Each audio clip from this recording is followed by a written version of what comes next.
Esta es una producción de Grupo Fórmula. Encuentra más contenido como este en radioformula.mx. Con mucho gusto. Yo creo que hay una tercera alternativa que me parece que es la más factible. Yo no creo que el New York Times tenga una intención deliberada de mentir. Ciertamente leí con gran atención la nota, me llama la atención la carencia de fuentes, la carencia de un discurso articulado y el enorme desconocimiento de la materia técnica de la salud pública. Pero bueno, esas pueden ser limitaciones. Lo que sí pienso es que existe una percepción donde las cifras de los casos y de las muertes no se está entendiendo para qué se registran. En el caso de la mortalidad, que es lo que ocupa la nota del New York Times, aunque me llamó también la atención la sincronía con una nota semejante en El País, en el Washington Post y en el Wall Street Journal, las muertes, lo hemos explicado, esta misma noche lo voy a explicar en la conferencia vespertina, se registran desde el 13 de abril, fecha en la que la Organización Mundial de la Salud especificó el código de la clasificación internacional de enfermedades para COVID. Se registran en los certificados de defunción siguiendo un lineamiento que publicó el gobierno federal desde el 13 de abril. Entonces, se están registrando apropiadamente las muertes. Como hemos comentado, hay un número de personas que desafortunadamente llegan a una condición clínica tan grave al hospital que mueren sin haber tenido la oportunidad de que se tomara una muestra para el diagnóstico por laboratorio. Incluso puede ser porque hayan muerto por el COVID. Y puede ser que, exactamente, que su cuadro clínico es completamente compatible con COVID. Y como mostraré esta tarde, el lineamiento lo que especifica es que, aunque no se tenga la demostración de laboratorio, el certificado de defunción debe especificar muerte por COVID. Entonces, quedan registradas.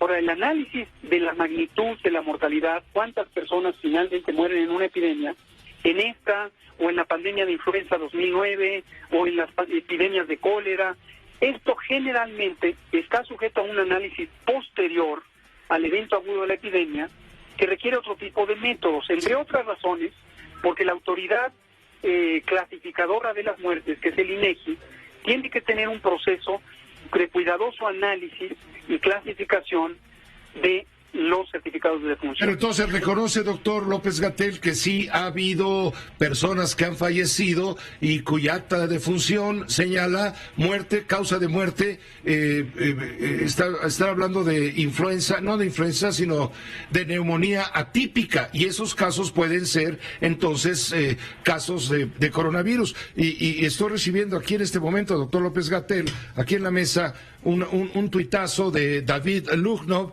él es reportero de The Wall Street Journal, y dice que usted, el zar del coronavirus en México, está confirmando la historia de que las muertes de COVID son más altas que las que dice el gobierno, y reconoce que los pacientes a menudo llegan en la etapa tardía de la enfermedad y que no hay tiempo para hacerles la prueba y que las pruebas post-mortem son raras. Dice que el gobierno analizará los casos y finalmente las incluirá en las estadísticas, es decir, que van a aumentar las cifras que ahora conocemos.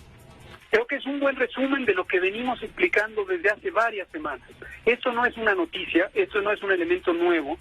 Esto lo hemos explicado en la conferencia vespertina en más de una ocasión, posiblemente más de 3 o 4 ocasiones, precisamente en un momento cuando empezó a surgir una inquietud de un segmento de la población que empezó a hacer una pseudo noticia en torno al tema de neumonía atípica hace cerca de un mes, y expliqué precisamente lo que estoy explicando ahora. La condición de neumonía, esto es un síndrome clínico, la variante atípica tiene sus particularidades, ahorita no vendría al caso explicarla a detalle, pero hoy a las 7 lo voy a explicar, pero básicamente cualquier persona que muere por neumonía en tiempos de una epidemia, de una infección respiratoria, debe considerarse como una probabilidad importante que sea asociada con la epidemia. No todos, quiero ser muy claro en eso, porque también siguen existiendo neumonías por otra innumerable cantidad de virus respiratorios o incluso las neumonías bacterianas que pueden ser confundidas con neumonías relacionadas con el COVID.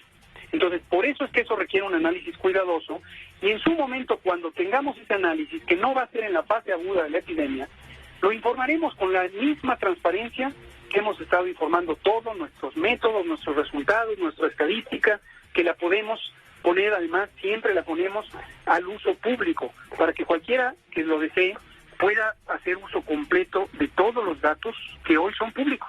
Ahora, doctor López-Gatell, anoche nos daban a conocer la cifra que hoy se va seguramente a corregir respecto a los casos identificados como positivos, contagiados pues a COVID-19. Esta cifra de casi 30,000 contagiados podría ser 3 veces mayor. Dice el Wall Street Journal que podrían ser entre 200 y 300,000 o 700,000 contagiados en la cifra real. Estoy un poco aquí confundido con los datos, si usted me disculpa, pero uno de los 3 medios lo dijo. Aquí está, fue el diario El País. Fue el diario El País el que habló. 720,000. Exacto, 620,000 a 730,000 contagiados en México. ¿Es una cifra? ¿Está usted de acuerdo con esa cifra? Yo creo que puede ser una cifra conservadora incluso. Lo hemos dicho también repetidamente. Estas enfermedades infecciosas tienen una proporción extremadamente grande. En algún momento se han hecho estimaciones de la epidemia en otros países, de la epidemia de COVID, que han estimado que podría haber hasta 80% de personas infectadas. O sea, cuando vemos la palabra contagios, ubiquemos bien a qué nos referimos. Contagio es una persona que adquiere el virus. No necesariamente todos los que adquieren el virus presentan la enfermedad. Entonces, infección es tengo el virus y ciertamente lo podría transmitir. Hay una proporción de contagiadores o transmisores asintomáticos y también no queda claro todavía la estimación a nivel mundial, pero algunos han especulado que podría ser hasta 20 o 30% de personas sin síntoma alguno o con síntomas mínimos que teniendo el virus lo pueden transmitir. Pero esos son los contagios. Ahora, personas con enfermedad, la enfermedad COVID es propiamente tener tos, fiebre, dolor de garganta, etcétera, podrían ser una cifra menor. Generalmente, insisto, se ha calculado que 20% podrían tener enfermedad, mientras que 80% podrían tener simplemente el contagio. ¿Cuántos contagios hay? Podría ser esa cifra que dice El País, de 330,000, podría ser 2 millones, podría ser 7 millones. Nos interesa mucho que sea la enorme cantidad, la enorme mayoría de la población, porque en la medida en que tengamos personas contagiadas, cuya salud y vida no corre riesgo, porque son la mayoría de las personas cuya enfermedad es sumamente leve o incluso inaparente, ellas, si desarrollan inmunidad, van a ser la fuerza principal por la que se detenga esta epidemia en México, en Estados Unidos, en Canadá, en Europa, en China, en todo el mundo. Ahora, de aquí al 20 de mayo viene el peor contagio, doctor, y vemos que la gente se la está tomando a la ligera cuando ustedes han dicho en el gobierno federal que ya alcanzamos el pico y que tiende a aplanarse la curva y no sé qué más nos han dicho. La gente se está relajando y hemos visto gente en la calle. Hoy que veníamos para acá al trabajo por necesidad, esta es una actividad importante, la de la información. Hay que estar saliendo todos los días y arriesgándose todos los días y vimos más gente de lo normal. Tenemos la impresión de que la gente se está relajando. Qué bueno que lo menciona Pepe, y este es el tipo de información que verdaderamente ayuda a que se controle esta epidemia, en el sentido de que nos ayuda a que la población, la ciudadanía, se enfoque en lo que es relevante para su protección personal, familiar, comunitaria y en general de la población. Dicho sea de paso, estas noticias especulativas que, como he mencionado en el caso del New York Times, carecen incluso de fuentes, lo que hasta donde entiendo el periodismo es uno de los principios fundamentales de la ética periodística, tener una fuente creíble y documentada, pero bueno, esas solo nos distraen. Lo que usted menciona es muy útil. La población necesita tener claridad, y ojalá, yo creo, confío en que la mayoría de la gente lo tiene, de que no se ha acabado la epidemia.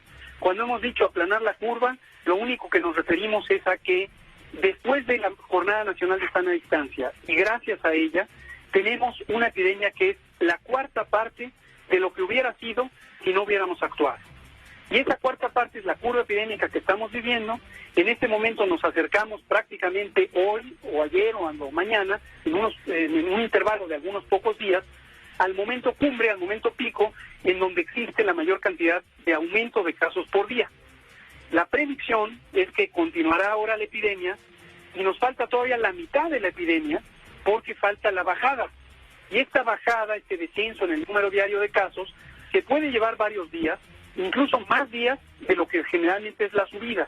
En estas epidemias generalmente el incremento de casos va más rápido y después de que se llega al punto máximo, empieza a bajar, pero a una velocidad posiblemente más lenta. Esto es lo que, por eso me ha llevado a decir desde hace meses, preparémonos para una epidemia larga. Y en este momento, lo relevante es quedarnos en casa, evitar ser contagiados o contagiar, para que tengamos la menor cantidad posible de casos. Doctor López-Gatell, nos dice usted estas cifras que le llaman la atención, bueno, que nos llaman a todos la atención, publicadas en The New York Times, The Wall Street Journal, el periódico español El País. Dice usted que nos distraen, pero yo le digo, pero también exhiben al gobierno, ¿no? Porque pues están diciendo, el gobierno no está diciendo toda la verdad, no lo está diciendo con claridad, lo dice de manera confusa. Claro, miren, más allá de que considero que es bastante evidente que es una acusación sin fundamento, más allá de eso, toda crítica es bienvenida. Alguien opina diferente, alguien está confundido, como puede ser el New York Times o los ex secretarios, bienvenido, su opinión es muy positiva, siempre será tomada en cuenta. Ojalá que esas opiniones fueran turnadas con un ánimo constructivo, por ejemplo, en el caso de quienes son especialistas en un tema, pues presentando un documento técnico, participando en reflexiones estructuradas, técnicas, científicas, porque de otra manera es una descalificación, que en este caso, déjenme decirle, no es al gobierno federal. Los datos los fabrican los estados, los producen los estados. Por ley, por la Ley General de Salud, los estados son quienes producen la información que el gobierno federal simplemente compila, analiza y presenta. Pero también es una descalificación a instituciones académicas del tamaño de nuestra casa de estudios máxima, la UNAM, donde el grupo de matemáticos de altísimo calibre intelectual y técnico se están considerando como personas que están siendo parte de esta supuesta modificación de la realidad. O el CIMAT, el Centro de Investigación en Matemáticas, o las distintas instituciones académicas, el propio CONACYT, que están construyendo esta evidencia científica que ampara las decisiones de salud pública. Entonces, descalificar por descalificar, sobre todo sin dar una fuente, sin construir un argumento y sin proponer una alternativa, ahí es donde me refiero que hay distracción. Pero bienvenida sea toda opinión, aunque sea crítica, no importa. Esta reflexión pública estoy seguro que nos fortalece a todos. Esta fue una producción de Grupo Fórmula. Encuentra más contenido como este en radioformula.mx.